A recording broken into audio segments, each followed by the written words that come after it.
Gaji dan tunjangan masinis yang kalian tunggu-tunggu ya. Gaji dan kalian. Gaji dan tunjangan masinis KAI. Ini menurut dia ya. Gue hanya bacain doang.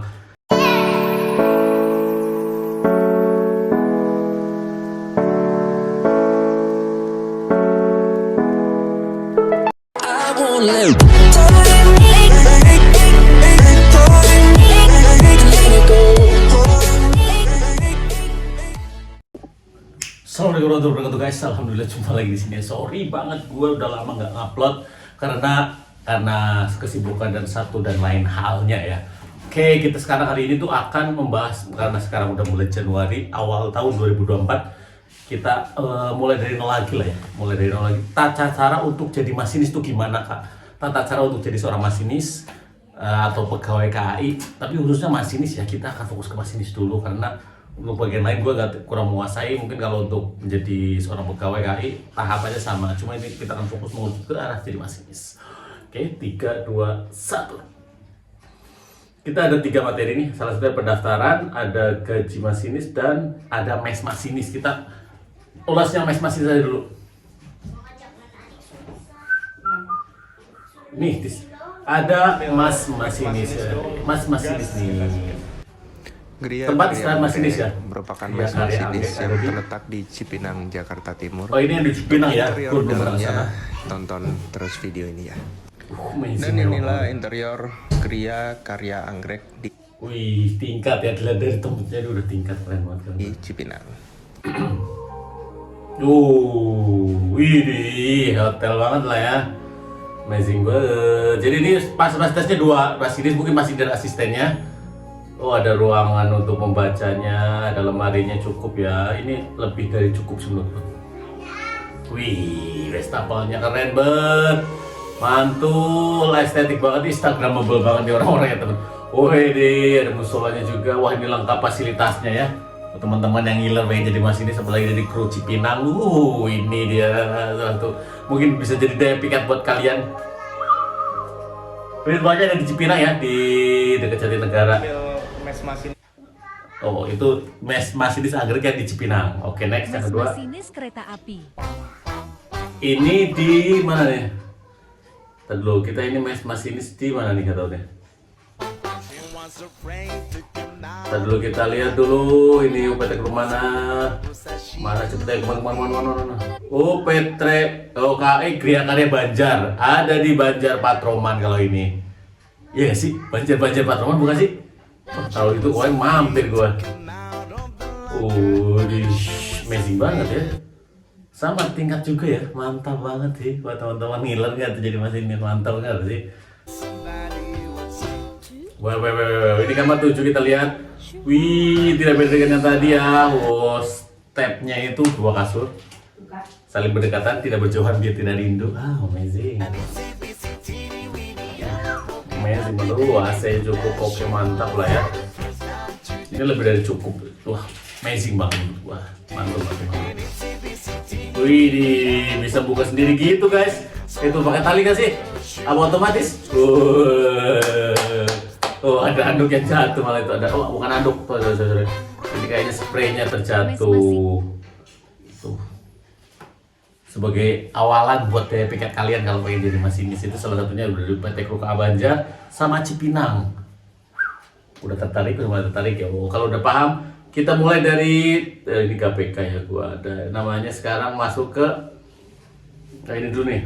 Tata cara jadi pegawai KAI gimana sih kak? Kalau mau jadi masinis gimana? Oke, kita spill. Salah satu cara ya mungkin karena gua nggak tahu cara yang lain ya. Ini salah satu cara untuk menjadi seorang masinis adalah dengan sebagai berikut ya. Lu pantengin yang namanya rekrutmen di atas tuh, www.rekrutmenki.id. Sorry, gue semalam beres malam soalnya.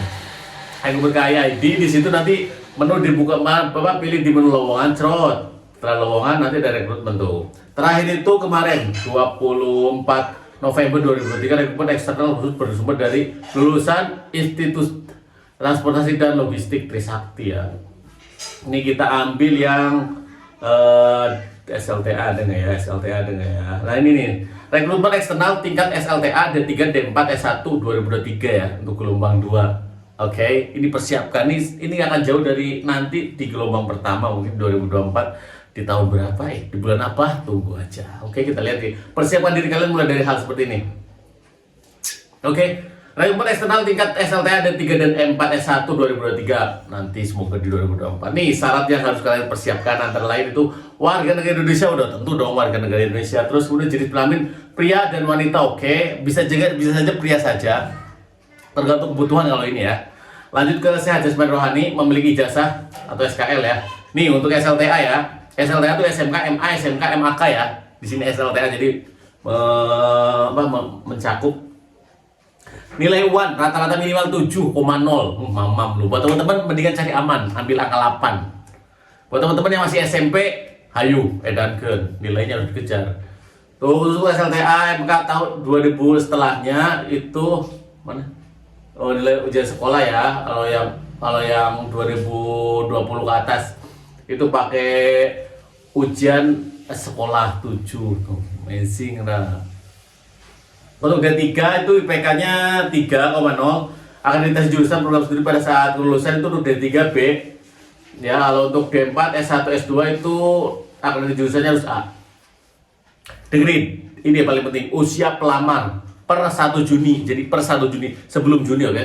Per 1 Juni itu paling rendah itu 18 dan setinggi-tingginya 25. Nah, kalau dia tanggal lahirnya itu 2 Juni usianya 25 gimana Kak? Nah kalau kayak gitu menurut gue sih masih ini ya, karena kan mendekati ya, karena masih ini loh sesuai syarat. Jadi per 1 Juni itu maksimal 25 ya, 25 setinggi-tingginya untuk SLTA. Untuk yang D3 itu 20-27, untuk yang D4 S1 S2 itu 21-30. Nah itu ya. Untuk tinggi badan itu minimal untuk pria minimal 165, berat badan ideal. Berat badan ideal itu ambil BMI antara 18 sampai 22,5 lah. Itu perkiraan kayak gitu. Untuk tinggi badan minimal wanita itu 155. Dan tentunya berat badan ideal. Caranya ngukur ideal gimana sih? Ada BMI. Apalagi kalau HP-mu Xiaomi, kayak gue ini Xiaomi, ada yang mengukur BMI. Ya, gunakanlah. Berkelakuan baik, tidak bertato, tidak pernah menggunakan atau terlibat narkoba, tidak pernah dihukum penjara dan lain-lain, baca sendiri. Nah, adapun untuk ketentuan khususnya belakang tidak sedang mengikuti program rekrutmen eksternal tingkat 1. Ini ya buat teman-teman ya, untuk yang kemarin 2023 itu teman-teman yang udah daftar di tahap pertama itu nggak boleh masuk, bukan nggak boleh tapi nggak bisa daftar lagi di tahap kedua. Kok bisa kayak gitu Kak? Oh itu aturan dari sananya, jadi jangan ngeyel ke saya, ngeyel ke diriku juga gak akan ada gunanya cuy. Adapun syarat yang harus ini tuh ya, ada temen-temen ya, ada pas foto terbaru, backgroundnya apa Kak? Kalau nggak salah biru. Ijazah tuh semuanya berada di sini. Tuh, adapun ada TOEFL-nya. Nah, adapun untuk tahapan seleksinya yang paling penting nih buat teman-teman yang ingin jadi pegawai ayam. Tahapan seleksi pertama tuh administrasi, nanti setelah lulus administrasi, nanti lanjut ada kesehatan awal, ada psikologi, wawancara, kesehatan akhir. Kalian dong, masa iya ya? Oke, ini adapun nanti pengumuman-pengumumannya itu nanti disesuaikan penyesuaiannya seperti itulah. Buat teman-teman yang jadi masinis, kalau bisa ambil SLTA operasional. Kalau nanti hasil dari kesehatan kamu, hasil dari psikologi kamu dan lain-lain kamu itu memadai, kamu akan dialihkan untuk jadi masinis. Tapi kalau untuk mungkin kurang memadai akan dialihkan ke yang lain. Oke. Untuk kesehatan, setahu saya untuk kesehatan seorang masinis itu harus A. Tuh, oke. Next. Oke, itu untuk jadi proses jadi masinisnya. Terus kita lihat di sini ada yang namanya gaji masinis menurut Google. Gue pengen tahu sih. Hebat banget nih orang pada tahu nih. Gaji masinis KAI dan KRL beserta tunjangannya di 2023 fantastis. Ini menurut dia ya. Oleh Indira Lintang, 18 Oktober 2023, Rabu 18 Oktober. Selasa 17 Oktober 2003 telah terjadi sebuah kecelakaan. Oh ini oke. Mana masinis teh? Mana? Nah, syarat menjadi masinis udah tadi kita bahas. lanjut ke gaji dan tunjangan masinis yang kalian tunggu-tunggu ya. Gaji dan kalian. Gaji dan tunjangan masinis KAI, ini menurut dia ya, gua hanya bacain doang. Mengutip berbagai sumber, besaran gaji masinis KAI berkisar 13.00.000 per bulan. Menurut dia, oke. Nominal ini merupakan keseluruhan pendapatan termasuk gaji pokok, tunjangan hingga bonus. Untuk besaran gaji pokok masinis KAI diperkirakan mencapai 8.03 kali sampai 10.03 kali menurut dia. Ya, oke. Tunjangan lain yang akan didapatkan oleh masinis KAI yang cukup banyak berikut adalah berikut daftarnya. Tunjangan anak istri 10%, maksimal 3 orang. Tunjangan anak istri, anaknya 3, istri 3. Mana sih? Uang emolumen 200 per bulan. Lulusan SMA 600 per bulan, lulusan S1. Tunjangan dinas 375.03 kali per bulan. Tunjangan resiko masinis 1.03 kali 03 per bulan. Uang premi OKI, tunjangan jabatan restruktur. Mantap banget, banyak banget tujuan. Ada tunjangan rumah, transportasi, rekreasi, kebugaran, mantap banget ya. Ini menurut dia. Nah, ada pun untuk gaji komuter lain, gaji masinis komuter lain. Gaji masinis komuter lain pada umumnya akan mendapat gaji yang lebih kecil dari masinis KAI, ya, yakni berkisar 1.03 kali hingga 1.03 kali per bulan. Adapun untuk semuanya itu hampir sama. Dan itulah kira-kira gaji masinis KAI dan KRL menurut inilah.com ya. Itu menurut inilah.com. Jadi buat teman-teman yang tertarik untuk menjadi pegawai KAI, taruh pati dulu. Oke, thank you. Next kita akan bahas apa lagi ya? Oke lah, pokoknya hal-hal yang menarik buat kalian. Assalamualaikum warahmatullahi wabarakatuh.